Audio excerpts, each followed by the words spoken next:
Good morning. I'm Kevin Scott. I am the Principal Deputy Director of the Bureau of Justice Statistics and the acting head of the agency. I would like to welcome everyone to the 50th anniversary celebration of the National Crime Victimization Survey.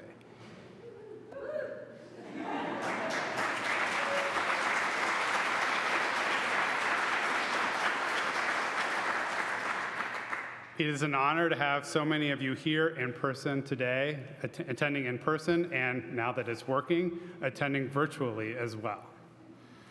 This is a monumental occasion for BJS, the Office of Justice Programs, and the Department of Justice. It is also a significant event for the U.S. Census Bureau and for all of those, including researchers, victim advocates, and law enforcement, to name a few, who in some capacity have had a role in the development and use of the NCVS to inform criminal justice programs and policies, promote community safety, support victims, and reform and strengthen the criminal and juvenile justice systems. That the NCVS has continued survey operations for 50 years is a testament to those who conceived of its need and laid the foundation on which the modern NCVS has continued to evolve. Is also a testament to the many people who have worked to keep the NCVS relevant and credible, two of the key foundations of federal statistical agencies.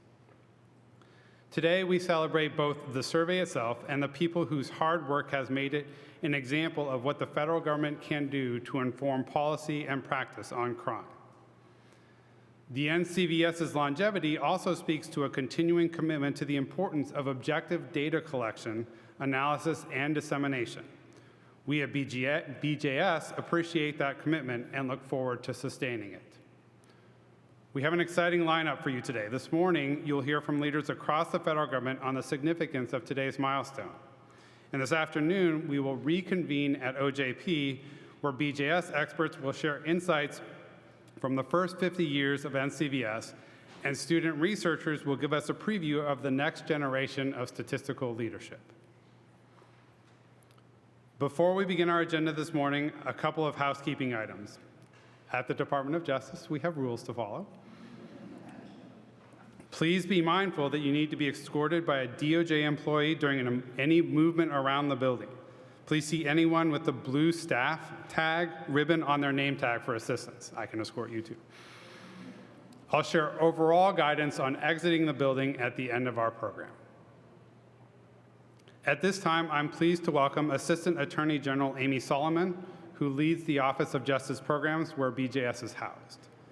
Amy often describes herself as a subscriber of BJS's work. I am so grateful for her support of the important work that BJS does and honored to welcome her here today.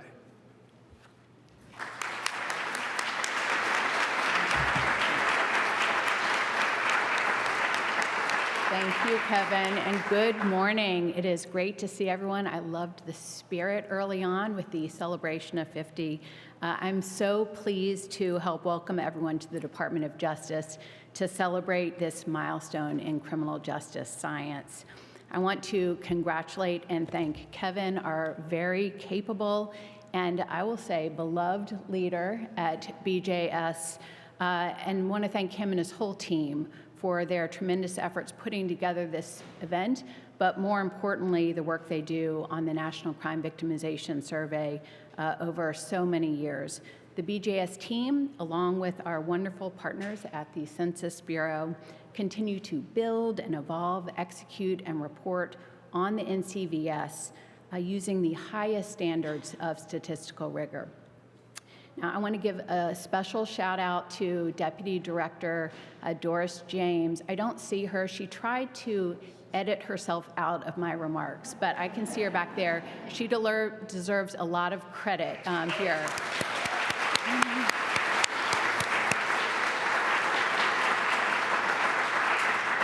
And I also want to give a shout out to BJS Deputy Director Heather Bratsos. And the amazing team of statisticians in the Victimization Statistics Unit at BJS. You're going to hear from many of them this afternoon at OJP. Heather and her team are behind so much of this important work. They're coordinating with partners inside government, outside government.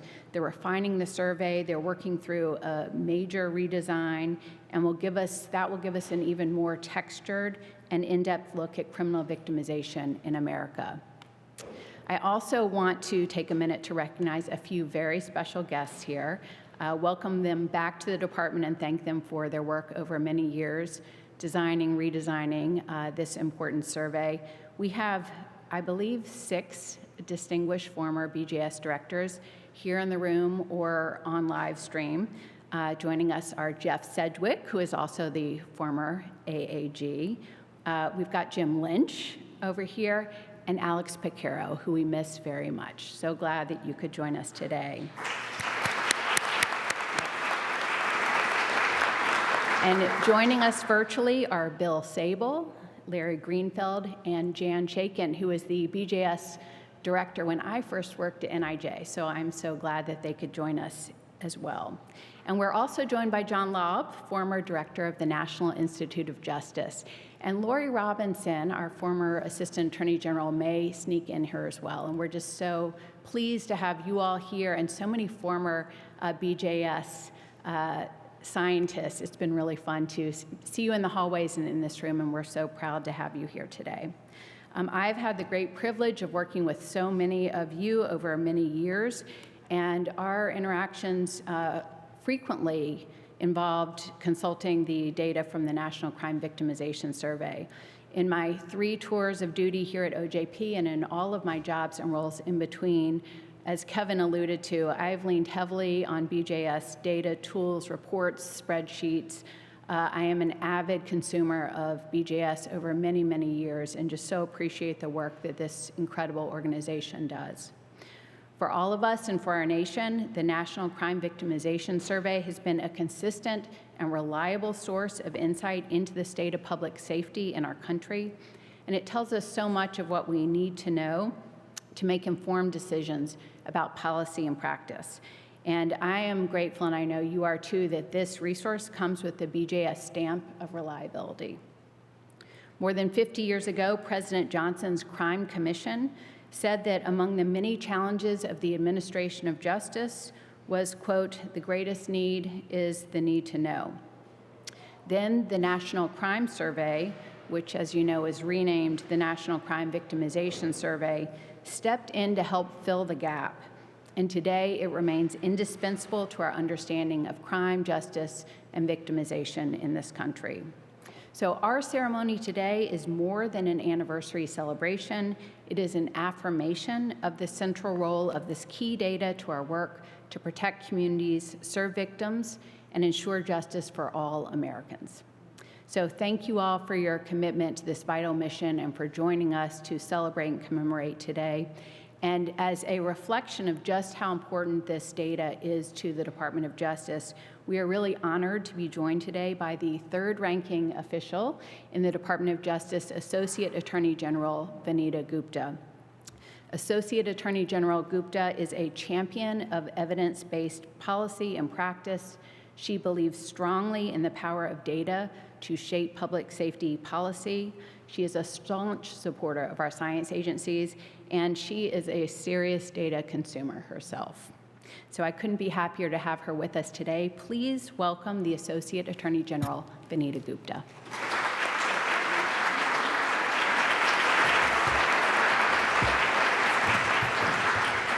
Thank you, Amy. It is wonderful to join you today and to be among so many former DOJ officials here too. I am really honored to be part of this milestone celebration marking 50 years of the National Crime Victimization Survey.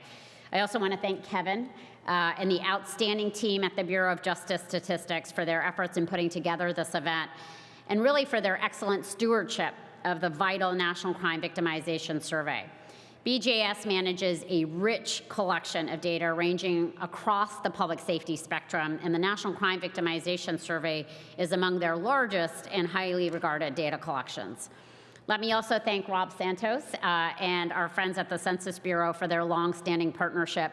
They're the ones responsible for interviewing almost 250,000 people in some 150,000 households every year to collect the data for the survey. It is a massive undertaking, and it is always carried out with the greatest professionalism and integrity, and we're really grateful for all that they do. Informed decision-making depends on having accurate and thorough data. And we have and continue to rely on data to help formulate policies to address our nation's most pressing public safety challenges. And the information we learn from that data also guides us as we strive to ensure that policies are equitable and just. For many years, the only information we had about crime and violence was what was reported to the police. Service calls and arrest reports were our sole source of data. And while information from law enforcement agencies across the country is critical to our understanding of the challenges facing our communities, we've really come to appreciate over time that relying solely on that information doesn't tell the full story. 50 years ago, our nation took a major step to fill in the narrative. The story of the National Crime Victimization Survey began in January 1965 when President Lyndon Johnson established the Commission on Law Enforcement and Administration of Justice.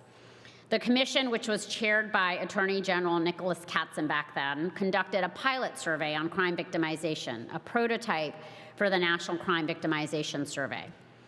Through the survey, the commission uncovered a significant gap between victims' self-reporting of crimes and crimes reported to law enforcement authorities. It recommended that this victimization survey, then named the National Crime Survey, be carried out on a continuous basis, given what the commission said was its great potential for discovering the extent and the nature of unreported crime. The first full year of the data collection was 1973, and for the past 50 years, it has been the nation's primary source of information on criminal victimization. It provides vital data about when and where crime occurs, who commits those crimes, the circumstances surrounding those crimes, and the impact on victims. Through the survey, we're able to get data that we would otherwise lack: the reasons why a victim did or did not report the crime, the ripple effects of victimization on a person's health and economic well-being, whether they were able to access victim services to address the impact of their experience. These are just a few examples of the types of insights that the survey provides. The past 50 years have brought innovations in data collection methods, new survey content to address emerging categories of crime, and detailed statistics on crimes reported and not reported to the police, all made possible by BJS. But one thing has remained constant, and that is the need for reliable, credible data to drive our public safety policies and improve our criminal and juvenile justice practices. Over the years, BJS, working with our partners at the Census Bureau, has taken important steps to improve the survey's design and reduce the burden on respondents while increasing data collection on emerging crime types such as identity theft, fraud, and stalking. The dedication to the continued refinement has established the National Crime Victimization Survey as the gold standard of criminal justice modernization, which was laid out in the Crime Commission report that first influenced its development. BJS and the Census Bureau have also worked with others to sustain and enhance this invaluable source of information. An expert panel of researchers and academics have provided input on key advances over time, including ways to improve the measurement of crime and the development of community safety measures. Many of these contributions will be reflected in the redesigned instrument that will be used in the field next year. Other partners in the federal statistical community have worked with BJS to help inform what's collected in the survey and to report out significant findings. To take a few examples, for decades, the National Center for Education Statistics and BJS have jointly reported on school crime and safety. The Bureau of Labor Statistics and BJS have worked together to report on workplace violence. And internally in our Office of Justice Programs, the Office for Victims of Crime provides financial support for the survey, as well as a national census and the National Survey of Victim Service Providers. In this anniversary year, President Biden recognized the importance of the federal statistical system with a report on leveraging federal statistics to strengthen evidence-based decision-making, which was published alongside the FY23 President's budget. And Congress acknowledged the importance of good data and data systems when it passed the Foundations for Evidence-Based Policymaking Act of 2018. The Evidence Act sets up new requirements and processes for federal agencies to modernize their data management practices, evidence-building functions, and statistical efficiency, all of which inform evidence-based policy decisions. It's really no exaggeration to say that the National Crime Victimization Survey is an essential part of the federal statistical system. It provides reliable data to support strategies that promote public safety, increase community trust, and ensure equitable delivery of services. The survey can be used to understand not only differences in crime patterns across communities, but also how the impact of that crime varies for different peoples and households. And notably, with the new NCVS instrument, these measures will be expanded to holistically understand respondents' perceptions of community safety. With this information, we're better able to, and better equipped to recognize and meet the distinct safety needs of each community across the nation. So as we commemorate this anniversary and look ahead to the next 50 years, we can rest assured that the National Crime Victimization Survey is doing what it intended to do, to give a more complete picture of the victimization experiences of Americans. The survey is a cornerstone of the Justice Department's statistical collections. But more importantly, it is foundational to guiding our response to crime, including our efforts to fill gaps and provide improved services and support to victims of crime. I'm really proud of how the National Crime Victimization Survey has so faithfully captured our evolving public safety challenges of our time. And our criminal and juvenile justice professionals, our victim services providers, our researchers and think tanks, our legislators and policymakers, and the American people at large are better informed and better served thanks to this survey. So thank you again for all that you do every day to promote safety and well-being in our communities, and thank you for the partnership and support.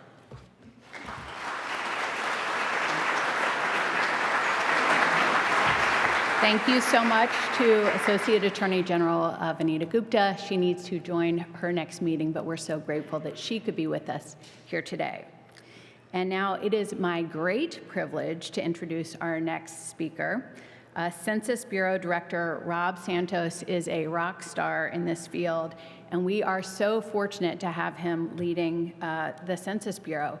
You've heard they are the key partner to BJS in designing and implementing and fielding this survey, and we're just so glad that he was able to join us here today. Director Santos came to this position with more than 40 years of experience in survey research, statistical design, and analysis, and I first came to know of the great Rob Santos when we worked together at the Urban Institute, where for 15 years he served as Vice President and Chief Methodologist. So Director Santos has had other jobs, leadership positions in several top research survey organizations over the years, and his areas of expertise are broad and impressive. It's an honor to have him here with us today, so please give a warm welcome to the Director of the Census Bureau, Rob Santos.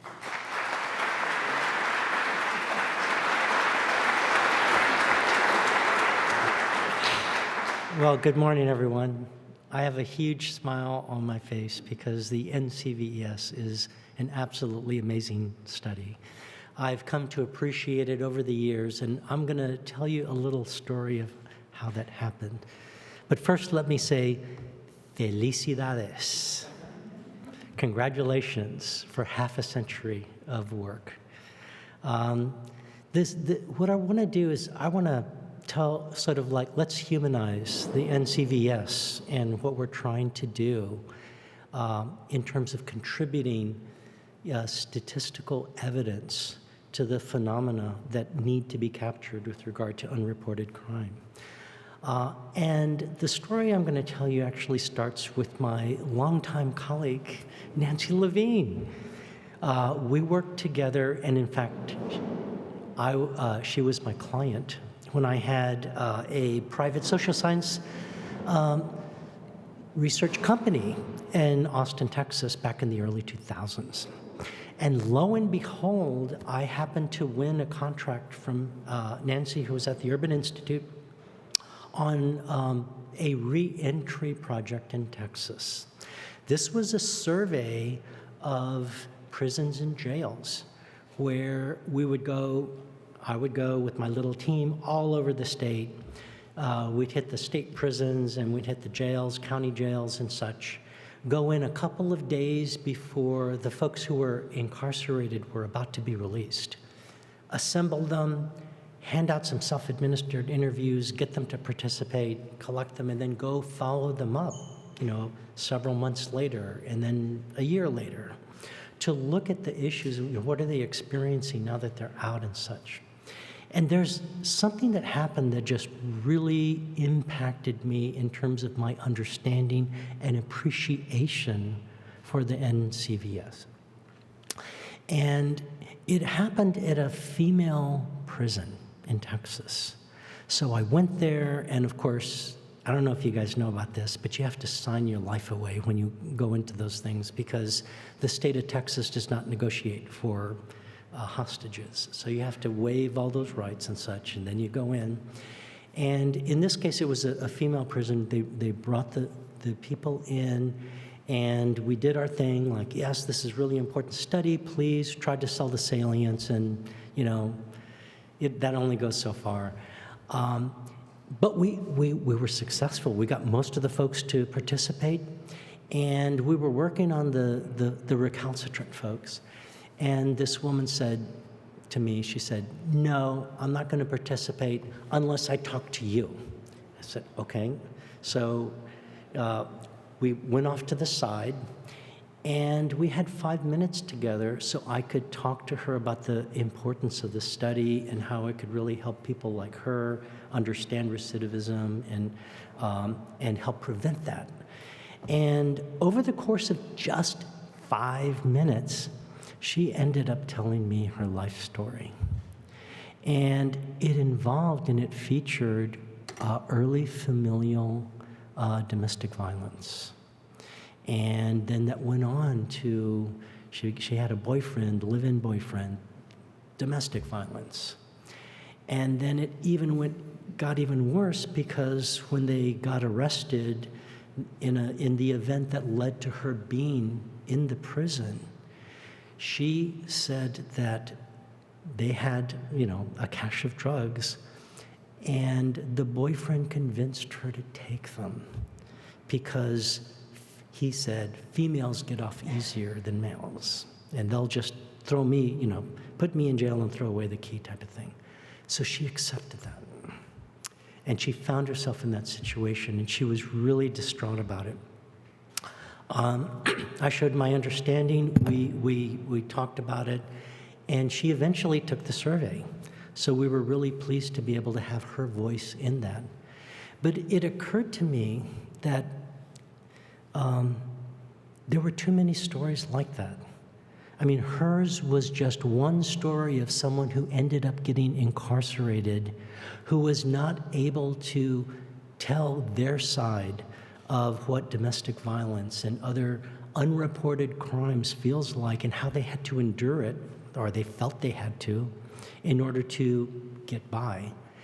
And it seemed to me that those stories really needed to be told so that we can have an understanding of how it's not just that, there was domestic violence and these things happened, but how did society get to a place where we have collections of people and families that don't get the opportunities that others have in education, in jobs, in social support among neighbors even, in community reinforcement.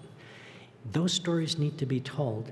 And NCVS allows people to tell those stories. It allows us to quantify prevalence of these various types of things happening to people. And it allows us to maybe reveal some of the inequities that are associated with the prevalence of some of these, the incidence of some of these types of things. That's why I think this study is so incredibly important because it is the only annual survey, and a pretty large sample size, yay, that can capture unreported crime, unreported violations on a whole series of things, and the list keeps expanding. So I have, based on my research experience, a deep appreciation for the NCVES. The Census Bureau and all the staff, they have their appreciation. In fact, we have a few field representatives here today that actually go out and knock on doors and convince people to participate and answer really sensitive questions. And I'd like to give them a shout out and ask them to stand up, okay? Ray Posh is here. Jane Cullen, Steve Bloomberg, Michael McNulty, and Michael O'Neill. Thank you so much, folks. We owe it all to you.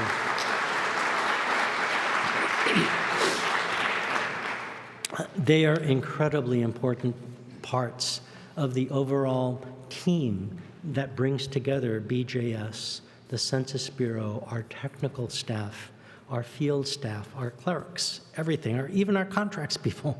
We all come together to make sure that we can create this infrastructure that's so desperately needed, and for which BJS has the pride to be able to say, we are helping the American public. So thank you very much for that. So I wanted to also acknowledge that there are other folks, other departments that benefit and partner with us on that. There are folks from the Department of Health and Human Services. Is there anyone here from there? I wouldn't necessarily think so. How about Department of Education? There you go, shout out. So thank you very much for all of us coming together in response to this really important issue for which we're able to provide the evidence base upon which we can develop programs and we can help society. Now, if you probably don't know this, or some of you don't, probably everybody else does, we're actually going through a redesign of the content of the National Crime Victimization Study. And it's really important because as society changes, so too do our measures need to change, so too do our methods. We need to catch up with that. You know, it's even things like race and ethnicity or SOGI status. We all need to be taking continuous looks. We're in that process. BJS is with partners, research contractor partners, and we're helping out as well. So we're looking forward to the next improved version of the NCVS. So anyway, that's all I had to say today. Thank you very much. I very much appreciate the honor of being here with you and celebrating this wonderful moment on these gleaming hall floors and beautiful venue and exceptional scientists and people and contributors. So thank you very much, everyone.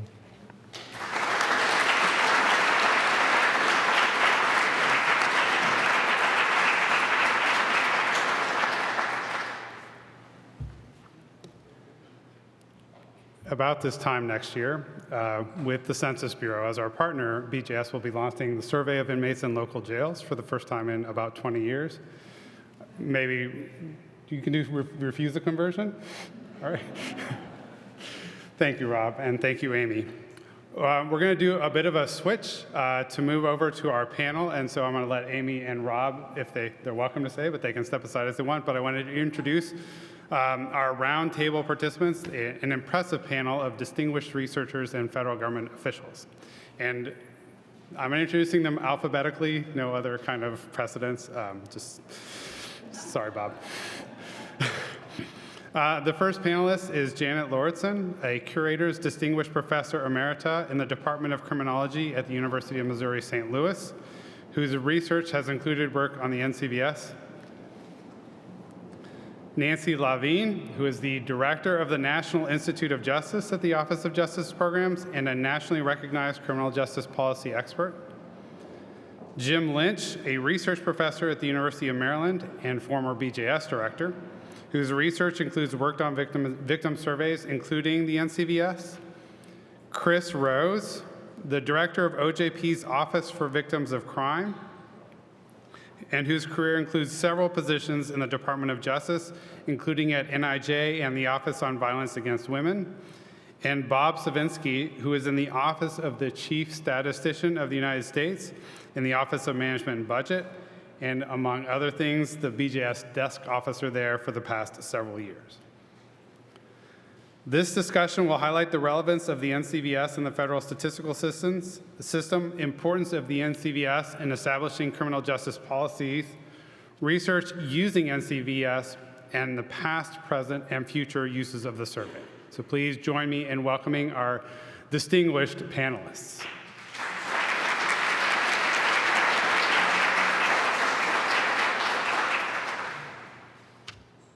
Feels a little bit like Jeopardy, so now I get to ask the questions. All right, I'm going to start with Jim, if that's okay. Sure. All right. I didn't know I had a choice.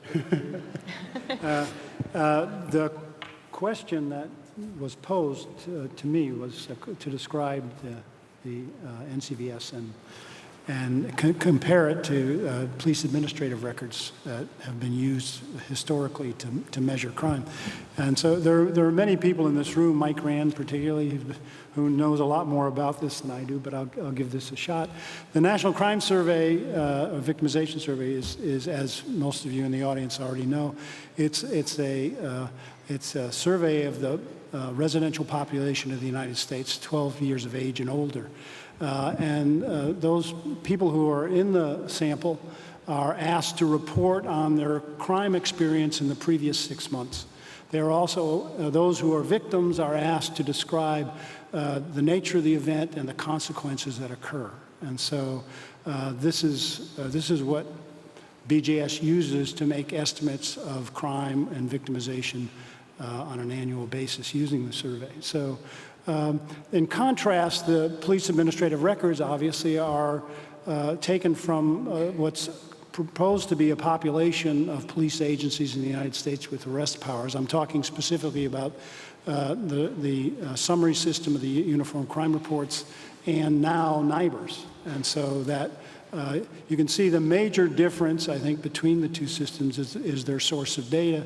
The NCVS uses the self-report experience of victimization of victims, and the administrative record data uses the administrative the that are in the police department, which result from their service to the public in response to crime. So the major difference, I would say, it was pretty obvious to everybody in the room, is that one includes crime that is unreported to the police, whereas the police administrative record will only include those crimes that are reported to the police. So the dark figure of unreported crime is really the major utility of it's not the only, but the major utility of the National Crime Victimization Survey in our crime statistics system.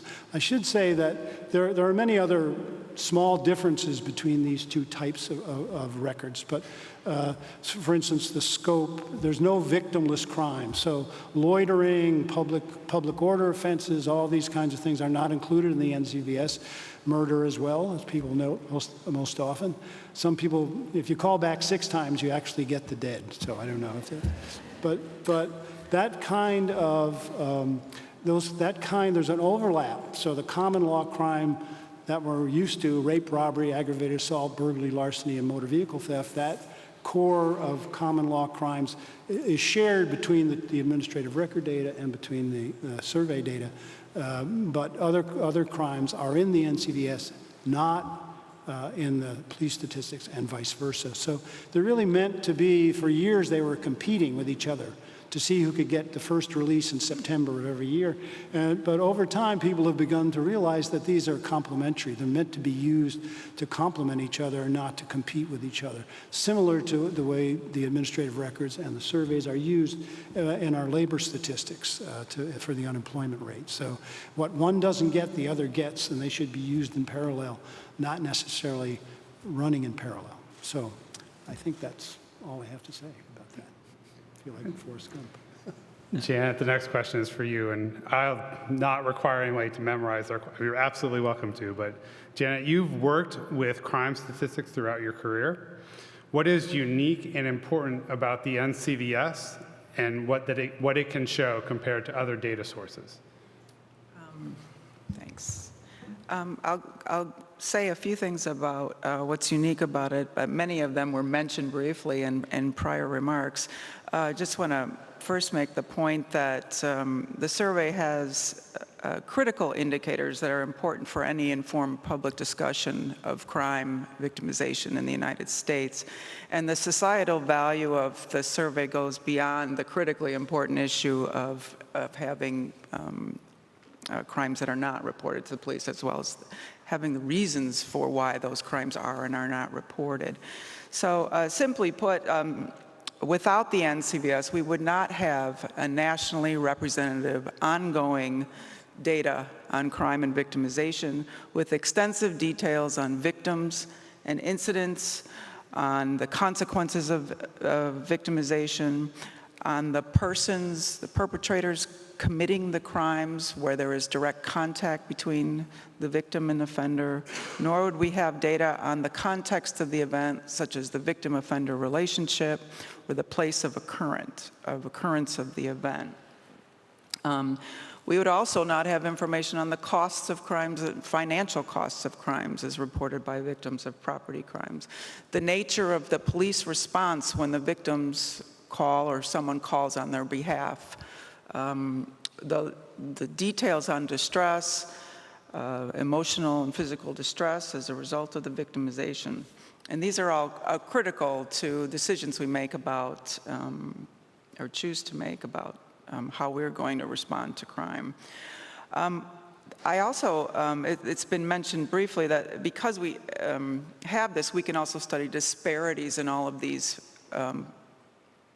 features of crime in ways that just simply don't exist in police data. There's an attempt to make some of that possible with the NIBRS transition, the ongoing NIBRS transition, but again, there's much more richer detail about persons that allow us to study disparities in risk, such as between disabled and not disabled people, between groups of different race and ethnicities, gender, and LGBT groups, age groups, marital status groups, et cetera. So we really get a rich sense of the context of these events, and we can discuss better what we should do about it.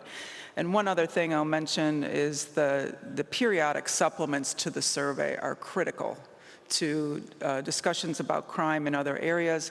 The school crime supplement is the only nationally representative survey of crime in American schools. The police public contact survey, a supplement, important supplement of the NCVS, tells us about the nature and the amount of contact between the public beyond crime, between the public and the police. That's a very important supplement. And then there have been other supplements that are addressing emergent forms of crime over the last decade or two, such as identity theft, and various forms of financial fraud, as well as a stalking supplement. None of this is available anywhere else for the United States. So I could go on, but I think that hits the main points of what's unique. Nancy, how has NIJ-sponsored research used NCVS data, and what have we learned from that research? That's a great question. I'm so glad you asked it. Let me start by saying that NCVS has been a treasure trove for researchers writ large. It's just provided so much information to explore so many important and pressing questions that have direct relevance for victim experiences, how the police respond to them, and so forth. And then NIJ, as BJS's beloved, I know, sister agency, it's really a great example of how complementary our two agencies are, that you all generate this important data, and then we can help fund research that enables people to explore the data and answer pressing questions. And so I polled my team members, and they gave me more examples than I have time to share about specific grantees and projects. I'm going to lift up two of them.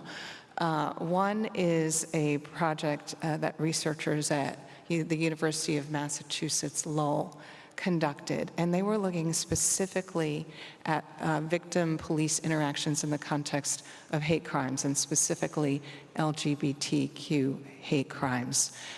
They were interested in seeing whether there were differences in victim reporting based on those specific types of crimes, as well as in police response. And of course, that's important because you want police response to be equal, regardless of the nature of the crime and the nature of the person who's experiencing the victimization. What they ended up finding was promising. They found that there were no significant differences in the way, in both reporting rates for people who experience sexual orientation bias, victimizations, and other types of victims, and no difference in police response. So that was a really positive finding. The other study I want to lift up is researchers at the University of Missouri, St. Louis, who linked the NCVS data with the police public contact data to explore whether past contact with law enforcement predicted the degree to which someone who experienced a victimization would report that experience. And it also looked at some procedural justice kinds of dynamics as well. So not just whether they had a past experience, but how they felt about that past experience. And what's interesting there is that they didn't see any main effects for person crimes, but when it came to more household-based crimes, there were some real negative effects in past contact with law enforcement, particularly for people who reside in high-crime communities of color. So those are just two examples of many where we're able to explore some important questions and generate findings that have real implications for how maybe we can see improvements in law enforcement response and other aspects of serving victims of crime. BJS is a proud member of the federal statistical community. And so I want to ask Bob, who works in the Office of the Chief Statistician of the United States, rolls off the tongue. You work with many of the other statistical agencies across the federal government. What can these agencies learn from the NCVS to improve their own data collections? And small twist, what can BJS learn from those other agencies to improve the NCVS? All right, thank you. And thank you for the curveball that I wasn't able to prepare for. So I think there's obviously a lot that federal agencies can learn from BJS and from NCVS specifically. And the first one is pretty obvious, right? It's the collection of extremely sensitive data. And that's a word that gets thrown around a lot, but with the NCVS, we're talking about very personal, private, traumatic experiences that you're asking people, members of the general public, to share with a stranger from the federal government. And I'm glad that we have a couple of those folks here in the room. I think this must just be an incredibly challenging job and really the secret of the success of the NCVS.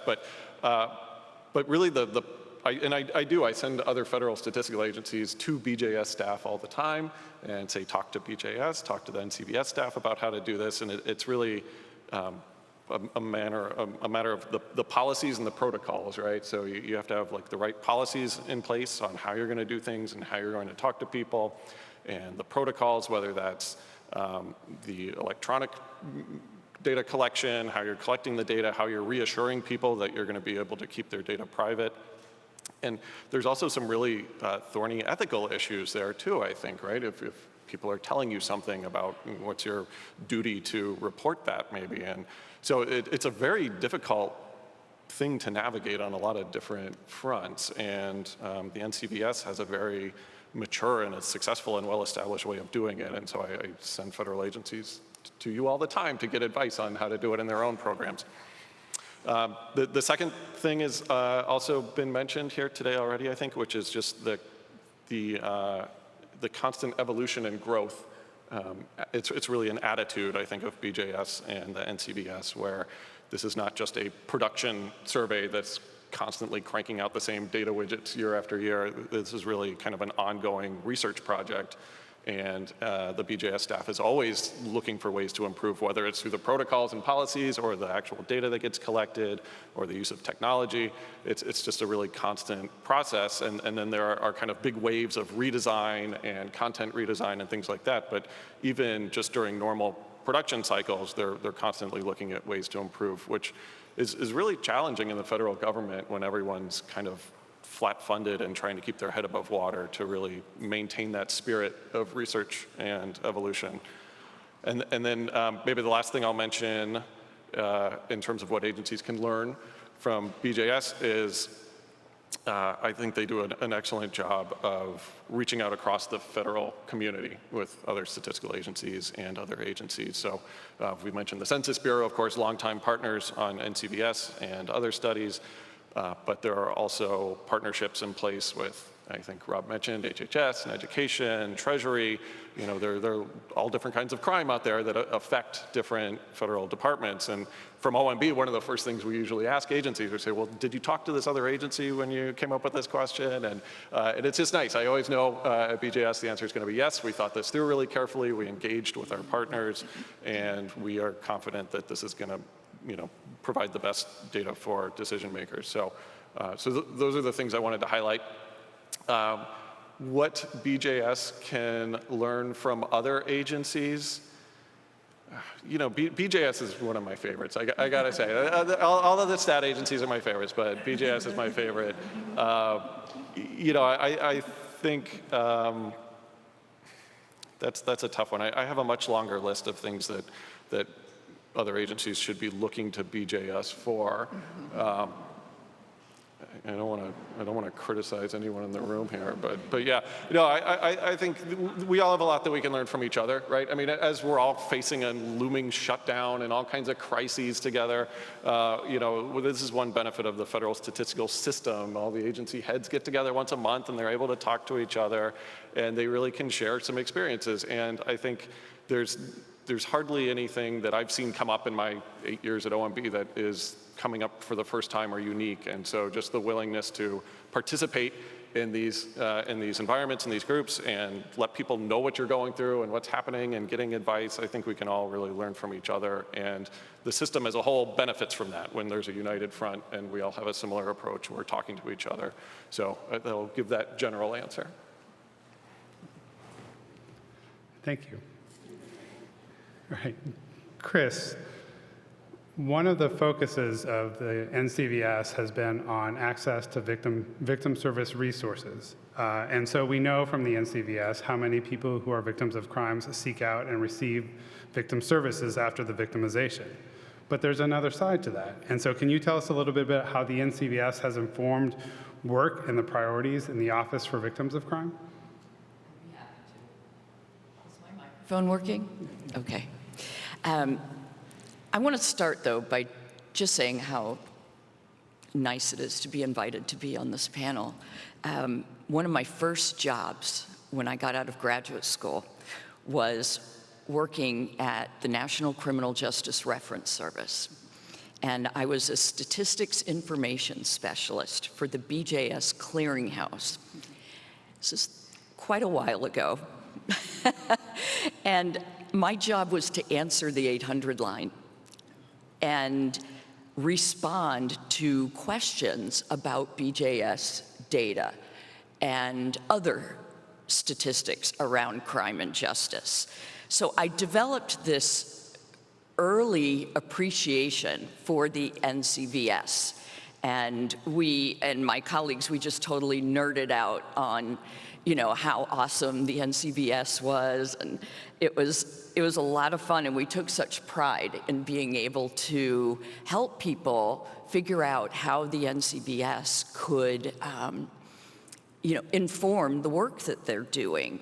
And we talked to practitioners and policymakers and students and the media and researchers, and it was quite an education. It was almost like going through graduate school again.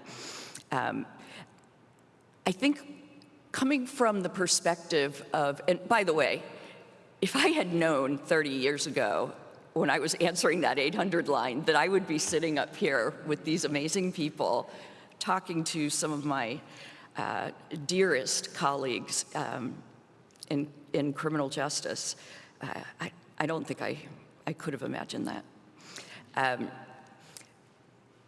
But what I do know is that the NCVS has really helped victim service providers understand the nature of crime victimization, and has for a long time, because it captures such detailed information about victims and offender relationships, the demographic information, but more importantly, the NCVS for the victim services field has been the, if you'll excuse the term, ammunition that they needed in talking to state legislatures and in talking to federal policymakers about the need for funding for victim services. And without that, we would not have had such a strong case for that. At OVC, one of our highest priorities is expanding access to services for victims of crime. And one of the things that we have learned from the NCVS is that victims of violent crime have received assistance from a victim service provider only 9% of the time. And for us at OVC, that is a call to action. And we would not have known that had it not been for the NCVS. So we are grateful for that.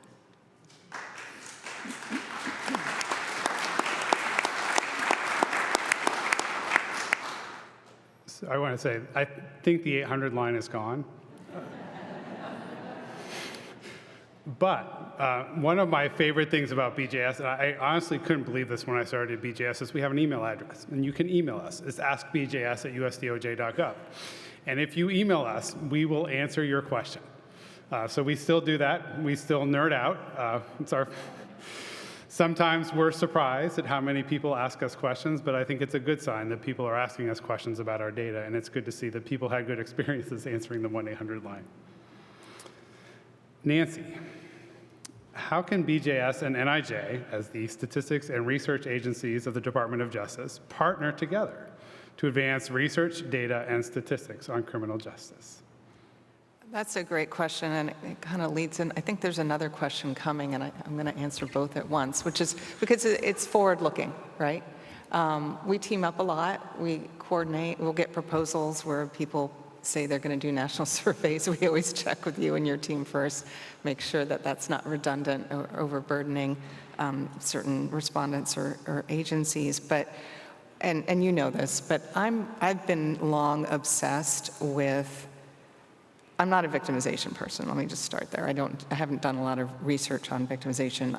I'm a crime in place person, and what I know, and I think what we all know, because it's easy to know about reported crimes, that crime is a very local phenomenon, right? And we talk about hotspots of crime.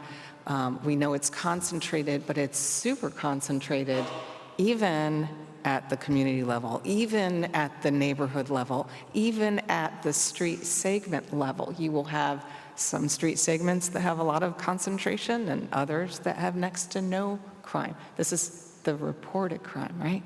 So the question in my mind is, what are the concentrations of victimization? We know so little because this is a national survey. It's expensive. I know that the N is pretty good, but it's pretty good at the national level, it's pretty good at the state level, it's kind of good at the regional level. And then when we get to jurisdictions and neighborhoods, we can't even know anything. or we could, but we couldn't because then it would be identifiable and we don't want that, right?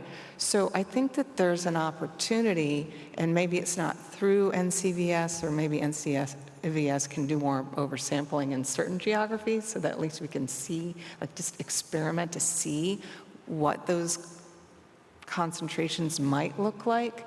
So that's one idea, but also maybe just learning from you all and how we can launch something a little bit different but complementary that really lifts up the experiences of people who reside in specific communities. Because what we know, I think we know, is that we really routinely underrepresent the experiences and perceptions of people who are living in the highest crime communities, and often the least well-resourced communities, and often the communities that are populated by people of color. And then we ask them things like, what do you think about police? And, they're not responding. And so then we say, oh, most people really like the police. They want more policing. Well, we don't know that because it's underrepresented. So I'd love to see some ways that we can team up and try to crack that nut. On it. We're at a moment, I think, for the NCVS and for the federal statistical system more generally. Obviously, it's 50 years for us, and we're launching into the redesign of the NCVS, which will be in the field next year in a split sample approach. But the next 50 years is something that we always have to be thinking about. And so, Bob, looking forward, what are some of the challenges and opportunities that you see from where you sit for the NCVS and for the federal statistical system more generally? And any thoughts you have about solving those, we'll take them. Yeah, how long do we have? No. So I think a lot of the large benchmark surveys across federal government are facing a similar set of challenges. We have many years now of relatively flat budgets, but we've also got inflation during that time and increasing costs, and that response rates are going down. And so we're paying more per case. If we want to keep our sample size up, things are getting more expensive. And so that's, I think, the first main challenge. And then the second is that there's kind of a proliferation of other data sources out there that we're grappling with now. So whether this is, actually, DOJ and BJS has long had administrative data as a staple, so it's less new for you than for others, but there's also kind of big data things like credit card data and cell phone tracking data that will probably become relevant to you all in the next 50 years. So how do you navigate that relationship also? And I think there's an opportunity there on both of those challenges for federal statistical agencies to really focus and communicate on their unique strengths. So there will always be data that is critical and can only be collected by the kind of large survey apparatus that you have here that really needs kind of boots on the ground and people knocking on doors and having conversations, because the things that you're measuring through the NCVS don't leave any other sort of data footprint, right? This is the magic of NCVS. This is unreported crime. So I think there's an opportunity here to really communicate that, to brand that, and to embrace it as an agency, to say these are the things that only we can do. 50 years from now, it's still going to be a thing that only something like the NCVS can do. And so figuring out how to prioritize that when it's time to make tough budget decisions, to make sure that you're focusing on the strength and kind of letting go of the things that maybe could be done differently elsewhere. Sorry, Chris. How can BJS and OVC continue to partner, particularly to advance research on victim services? Well, OVC and BJS have had a long-standing partnership, and we value that so much. I think it's since 2015, OVC has been fortunate enough to be able to provide funding for the NCVS to the tune of about over $117 million. And that funding has gone toward modernizing the NCVS, providing subnational estimates, expanding what we know about formal and informal help-seeking behavior, and helping to understand satisfaction that people have with their police encounters. And as Janet mentioned earlier, you talked about the supplements, and we have been able to support supplements on stalking and fraud and identity theft. And fun fact is the stalking survey, I was able to work with the wonderful Mike Rand and Katrina Stone, who are in the audience today, on the very first stalking supplement to the NCVS. And that was pretty amazing because that was in response to the field.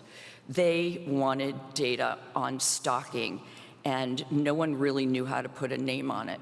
And the part that I think is significant about BJS and the NCVS and the Census Bureau is that they were very conscious of being able to,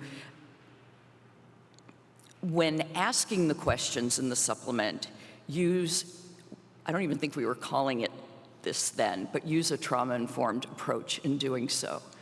And they allowed us to create a training video so that we could show that to all the people that were administering the supplement so that they would understand the impact of the questions they were answering and what kind of trauma people may have endured up to that point. So that, to me, was just an indication of that it goes beyond the data for BJS and the Census Bureau.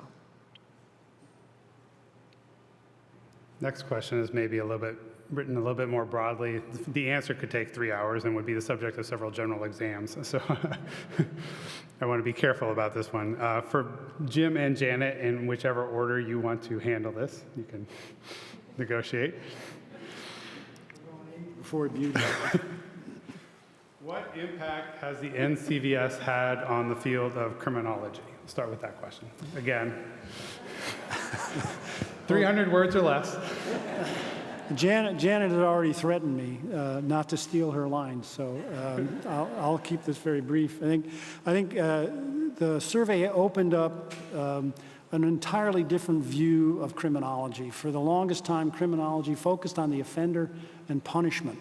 The survey opened it up so it focused on the victim and the things that could be done to reduce the opportunity for crime. So I think that was a massive, that was going on, but was really, the flames were fanned by the availability of this data and the increasing data that's been added to the survey. So I think that's one thing. And I think the other thing are responses to victimization. So calling the police. Calling the police has been a major preoccupation of criminologists. Why do people call the police? For many years, people would believe, they say, if it's serious, they'll call. That's not true. You know, it's much more complicated than that in various things. And so I think that's another area where the survey has created a whole new field.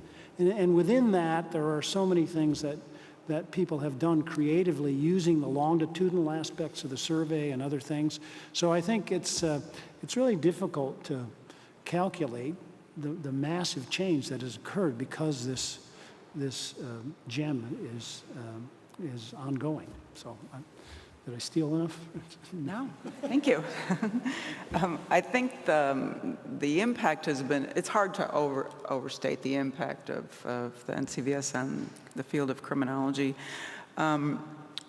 The structure of the data and the richness of the data allowed for detailed questions to be analyzed by academics beyond what BJS can do in its reports by looking at hypotheses, for example.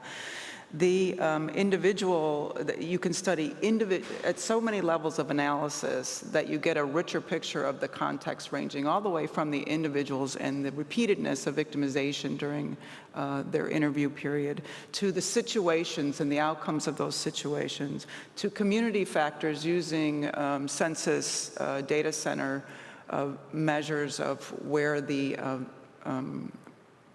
respondents live. You can develop under secure conditions the confidential data that would allow you to make an assessment of community variation in the nature of crime and reporting to police across communities. I think that's going to be very important with the new redesign. You can look at policy questions with the NCVS. You can do macro level trend analysis with the NCVS. It's methodological approach carefully managed by BJS and the Census Bureau of the way in which questions are vetted and focus grouped and developed over time. The methodology is so, it's textbook. It's textbook methodology that gets, whose methods get disseminated to the field, should they choose to look. And I also think it tells an important lesson about data transparency and usability and the level of detail that's important to know about any research project. The devil is in the details for what we're measuring, and that's what the NCVS has done, become so enmeshed in the field that it's taken for granted sometimes.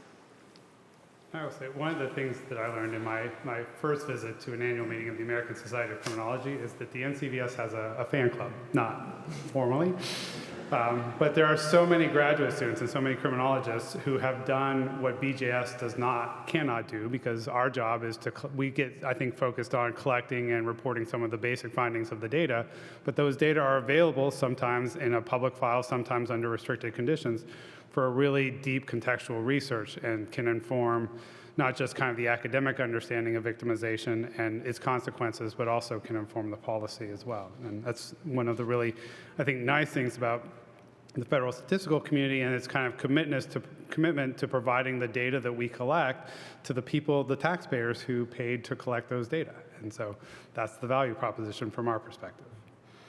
All right, the second part of that question, there was a second part that I didn't ask.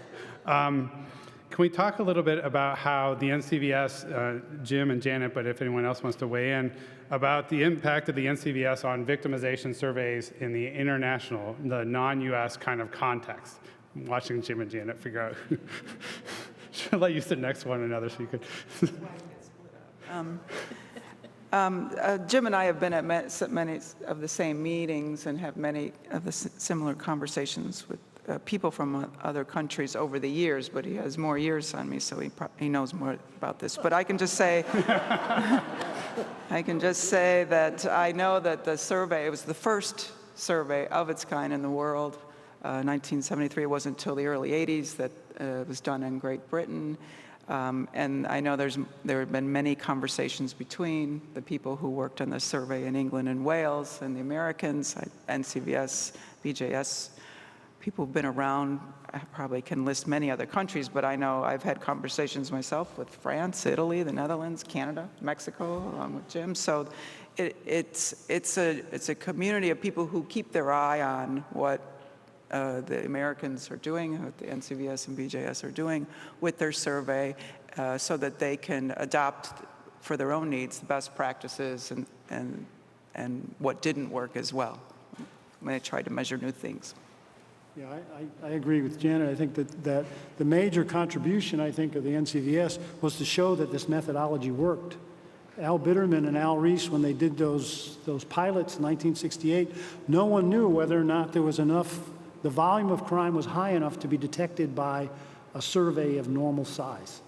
And the answer was yes, there was, and so I think that was a big contribution. I think after that, things diverge a little bit in the sense that the NCVS has taken a sort of a social indicator focus.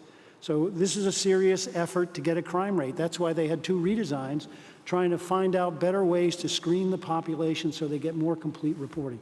So that kind of rigor is expensive. And there's only a certain number of countries who've embraced this, because they have the resources and the need to do it. Mexico, for example, England, obviously. So where they have the major statistical agency conducting the survey and doing it with the same rigor that Janet was talking about. So other people have less money to spend. If you have less money to spend, you buy less. And what they've done is gone more towards a social intelligence device. The estimates of victimization rates are not so good in those surveys because the samples are small and so on, but they do get a lot of information around the idea of crime, much like the NCVS is increasingly picking up. So it's a different strategy. Many of the other nations have taken that strategy because they couldn't afford to do the other one, I think, anyway. So there are about 28 countries doing victimization surveys now. The UN has a center of excellence which brings much of those data together throughout Latin America and other places. And whenever people are, when systems are under stress, where they don't believe the police statistics anymore, that's not necessarily the case here, but certainly Mexico had that problem and others. They turn to what's turned to be a tried and true methodology that was really pioneered by the NCVS. Actually, there's a guy in Finland who claims he did it first, but no one believes him. All right. So we're at 50 years. We got at least 50 years to go. My last question, I think, is one for all of you. And Nancy, I'll start with you and just kind of go down the line, if that's okay.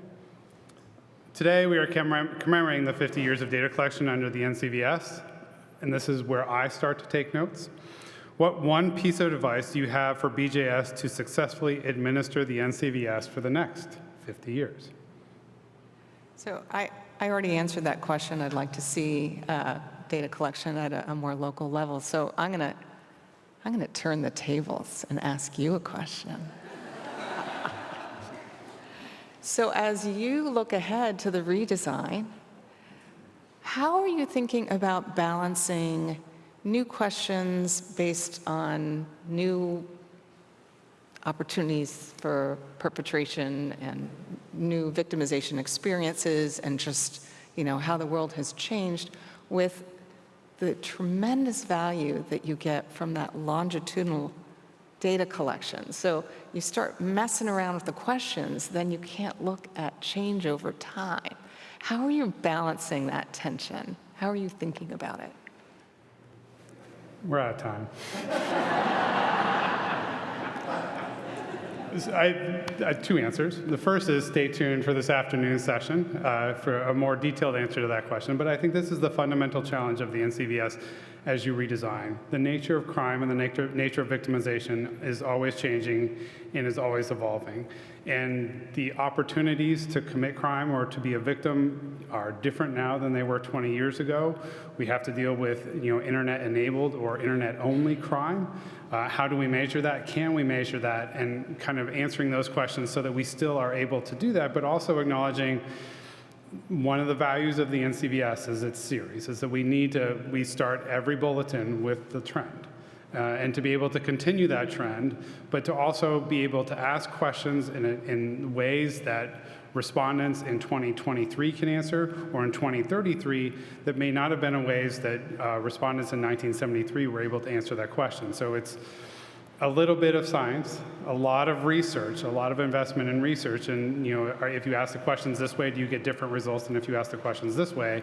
But then at the end of the day, you have to have faith that you've done that research, that you trust the team that did all that work, that you're balancing the challenge of the continuity and the need to kind of continue to measure the moving nature of crime as it changes over time. But the real answers are coming this afternoon and in the coming years. That's a great answer, and you didn't even know the question in advance, unlike some people on this panel. All right, so before we work down the line, is there anybody else who's going to ask me a question?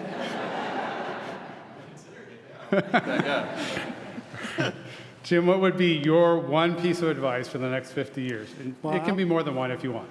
Well, thanks, because I was going to get sneaky and sneak more in. I think in the next 50 years, you should be at least as innovative as you've been in the last 50 years.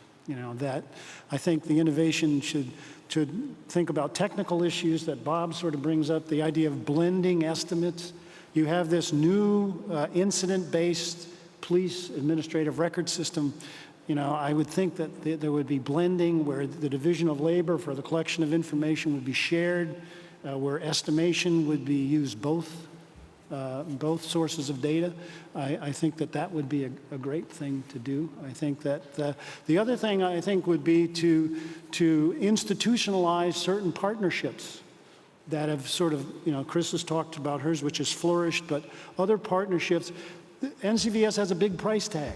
Everybody's looking at it, trying to take a piece of it and do something good with it. I think that the BJS is going to have to be innovative to stay ahead of the debt collectors, and that's good because it says you're looking for relevance. So you're looking for people who you have relevant data for and are willing to help you continue to collect that data. So those two areas, I think, are the places where I hope in 50 years that we've worked out partnerships technically and partnerships economically and substantively that can keep the survey going.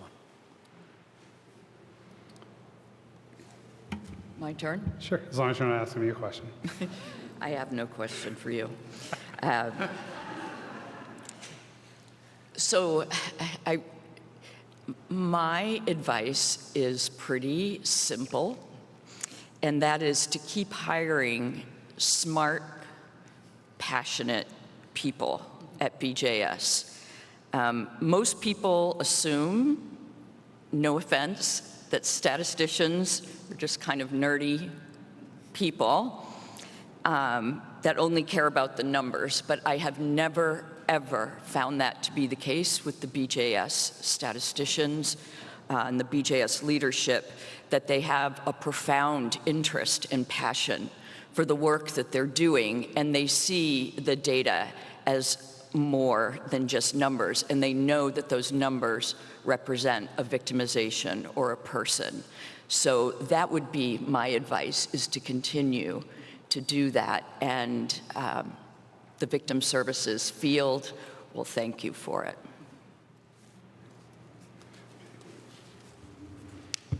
All right, I will send my questions later on formal letterhead, but so one thing I've noticed about BJS compared to some of the other statistical agencies is that it's relatively small in terms of staff and budget both, but it gets a lot of requests that border on demands from Congress, from lawmakers, from administration officials inside Department of Justice and outside, and it's a good thing, right? I mean, it's a sign that you're trusted and that the work you're doing is relevant and important, and so these are all good signs. But I think, like, per employee, the number of requests and demands for new data is really high at BJS. So I will pass along a piece of good advice that I got when I started at OMB, which is also kind of a small office that gets a lot of demands. And when I was hired, the chief statistician at the time, Catherine Wallman, she told me, we don't say no, we say yes, but here's how we have to do it. So I've tried to take that attitude when I'm working with folks who want, they want evidence, they want data. This is all a good thing, and you just have to figure out how to get it for them. So I would encourage BJS to continue with that approach. I think you've done an excellent job of it so far, and I think it's earned you a lot of champions and a real fan club on the Hill and elsewhere.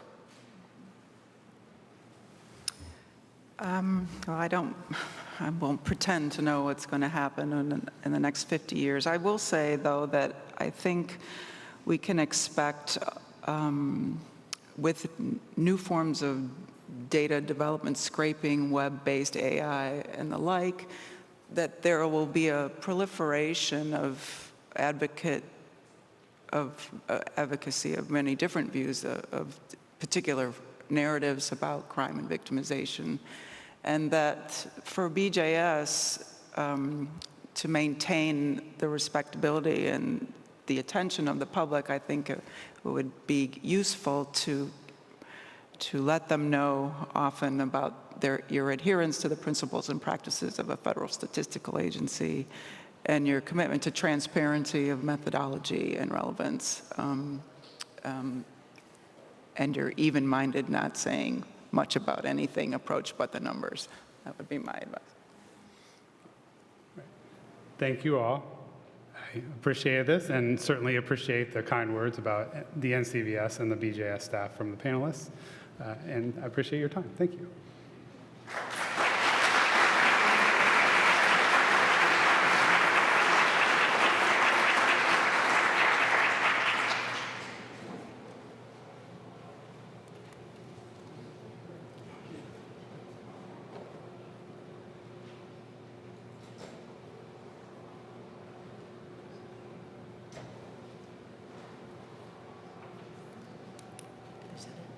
Is there a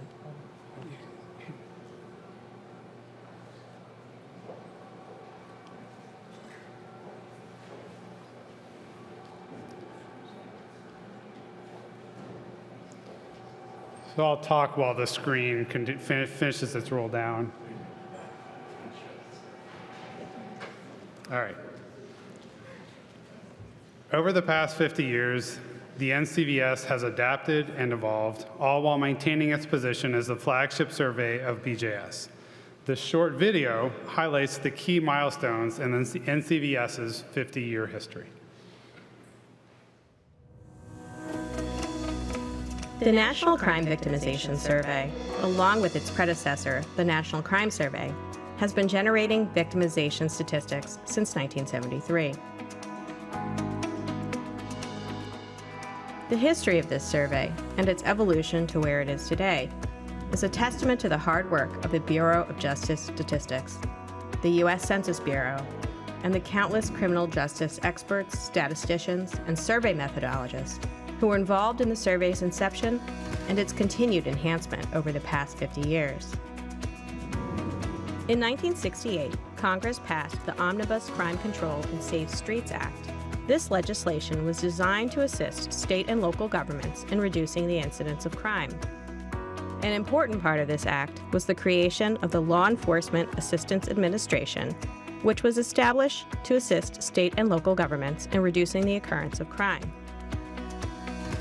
Responding to unmet data needs, the LEAA planned to administer a victimization survey called the National Crime Survey, or the NCS, and first launched it in 1973. For the next 6 years, the NCS continued under the sponsorship and guidance of the LEAA. Then in 1979, the Justice System Improvement Act shifted responsibility of the survey to the newly created Bureau of Justice Statistics. From 1980 to 1991, BJS made numerous enhancements to the NCS, including the addition of a school crime supplement, based on a partnership with the National Center for Education Statistics. But beyond these enhancements, the core instruments remained the same until the first major redesign of the survey, which was implemented in 1992. The Bureau of Social Science Research and a consortium of organizations conducted research to inform this first redesign. The consortium recommended a series of changes to the survey, including a redesign of the screener to help with recall of less memorable crimes, and the addition of content to better understand interactions between victims and offenders. The revised instruments were fully implemented for BJS by the Census Bureau in 1992, and the study was renamed the National Crime Victimization Survey, or the NCVS. The NCVS continued using the 1992 design for about 2 decades. Many modifications and enhancements were introduced over that period, including the creation of a Spanish version of the instrument in 2004, and incorporating a statistical adjustment as a method of bounding in 2006.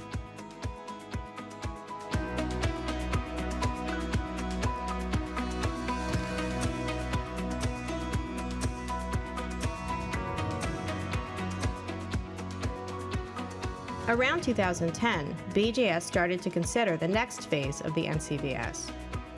Since 1992, much has changed, both in the level of public acceptance of surveys and in the nature of crime.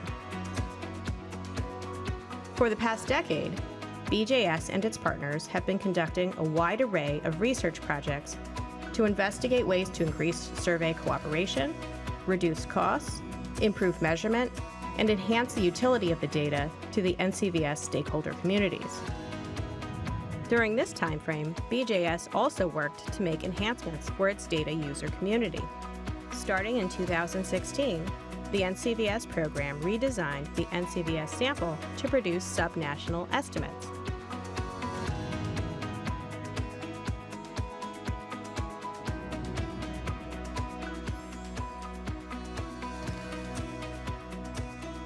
And in 2021, BJS released an online analytic tool, the NDash, that provides stakeholders with a user-friendly means of generating statistics without the need for statistical software or programming know-how. And now, in 2023, we have arrived at 50 continuous years of data collection. In the coming years, the NCVS will undergo its next major redesign. The new instruments will be administered through a split sample design in 2024, and the full implementation is scheduled for 2025. BJS is excited about this next chapter for the National Crime Victimization Survey, and we are proud of our lead role in guiding this critical tool for tracking crime statistics in the United States. We and our many partners look forward to another 50 years.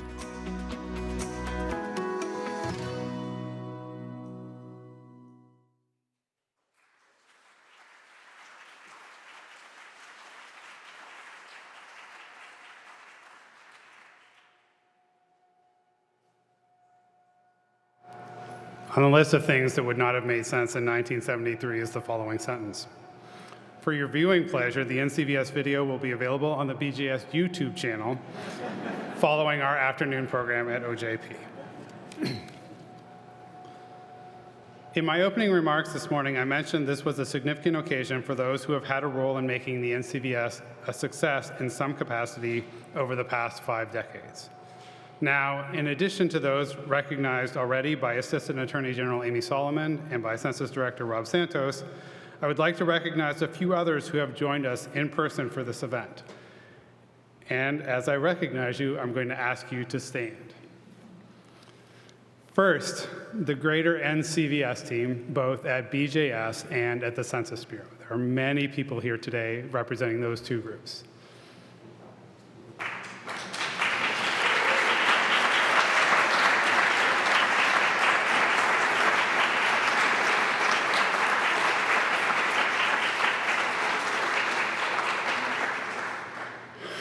We also have our students who were selected for the NCVS Student Spotlight, who may be here 50 years from now, for their innovative research using the NCVS. If you could please stand.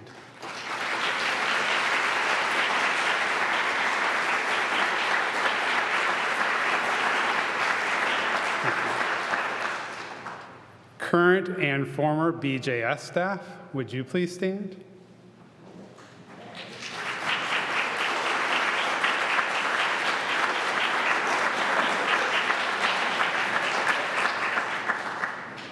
OJP colleagues and alumni, would you please stand?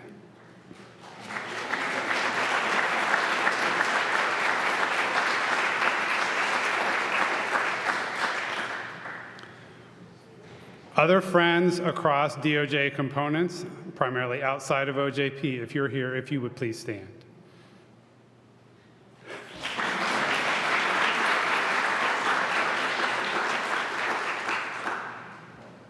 Members of the federal statistical system, including the head of the Bureau of Economic Analysis and the director of the Census Bureau, if you would please stand.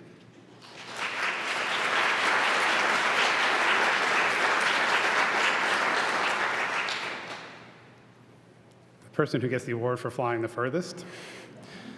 Our international colleagues, as were referenced below, including a representative from Mexico's National Institute of Statistics and Geography has joined us today, and I want to thank you for joining us.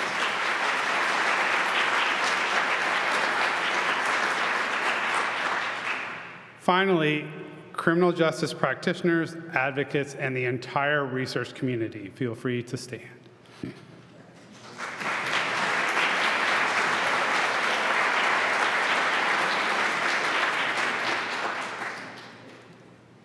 thank you for being here. One thing that I was not allowed to say in my remarks, got edited out of my remarks too for some strange reason, is I want to give a special thanks to the BJS staff who helped make this event possible today. Amy gave a nod or a shout out to Doris, who's hiding in the back, and Heather, but they were joined particularly by Priscilla, Grace, and Jenna, who helped plan this event today. And so if the 5 of you would mind standing, some of them are standing down in the mezzanine, but absolutely.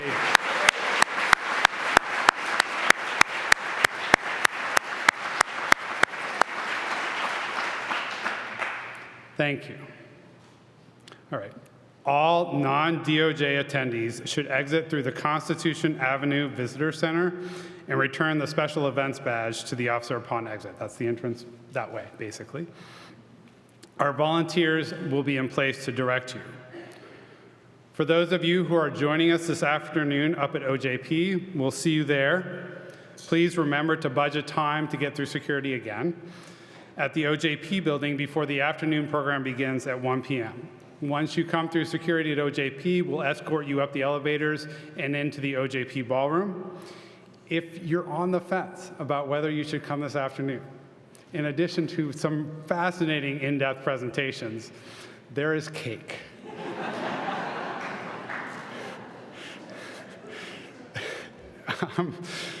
Priorities. So you get both. You both get engaging in conversation and a delicious dessert. I want to thank you all for attending both in person and online this morning. I look forward to seeing many of you this afternoon, and I look forward to the next 50 years of the NCVS. Thank you.